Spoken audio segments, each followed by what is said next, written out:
દીવના વણાકબારા બંદર વિસ્તારમાં મહારાણા પ્રતાપ ગ્રામ પંચાયત દ્વારા ગ્રામસભાનું આયોજન કરવામાં આવ્યું હતું। તેમાં ઉપસ્થિત ગ્રામજનોને સરકારી યોજના, રોજગાર, આયુષ, આરોગ્ય મિશન શક્તિ, ફિશિંગ તથા ફિશરમેનની યોજના અંગે વિસ્તૃત માહિતી આપવામાં આવી હતી। ગ્રામજનોએ રોડ, ગટર, કચરો, ખેલાડીઓ માટે ગ્રાઉન્ડ, મચ્છી માર્કેટમાં રિપેરિંગ સહિતના પ્રશ્નો રજૂ કર્યા હતા। આ ગ્રામસભા દરમિયાન આયુષ શિબિરનું આયોજન કરાયું હતું, જેમાં ગ્રામજનોએ તેમના સ્વાસ્થ્યની તપાસ કરાવી હતી। સરપંચ શ્રીમતી મીનાક્ષીબેન અને એમની ટીમ અને જિલ્લા પંચાયતના અધ્યક્ષા શ્રીમતી રંજીતાબેન કોટિયા દ્વારા આજે કોઈ પણ પ્રશ્નો ઉપસ્થિત થયા છે એને પરિપૂર્ણ કરવા માટે કરીને એણે આશ્વાસિત કર્યા છે ગ્રામજનોને, અને જે રજૂઆતો કરી છે એમને આજે ગ્રામસભામાં ઠરાવ રૂપે લેવામાં આવ્યા છે।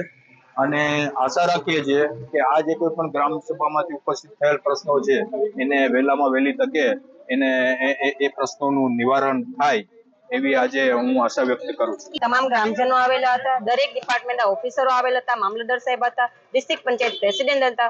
લોકોએ પોતાની વિવિધ સમસ્યાની રજૂઆત કરી, જેની અમે નોંધ લીધી છે, અને દરેક ડિપાર્ટમેન્ટથી આવેલા ડિપાર્ટમેન્ટ ઓફિસરોએ બધે પોતપોતાની સ્કીમો વિશેની જાણકારી આપી, જે લોકોએ એની જાણકારીનો પણ લાભ લીધો અને એને અનુસાર જે લોકોને સમસ્યા હતી એ લોકોનું પણ સમાધાન થયું છે।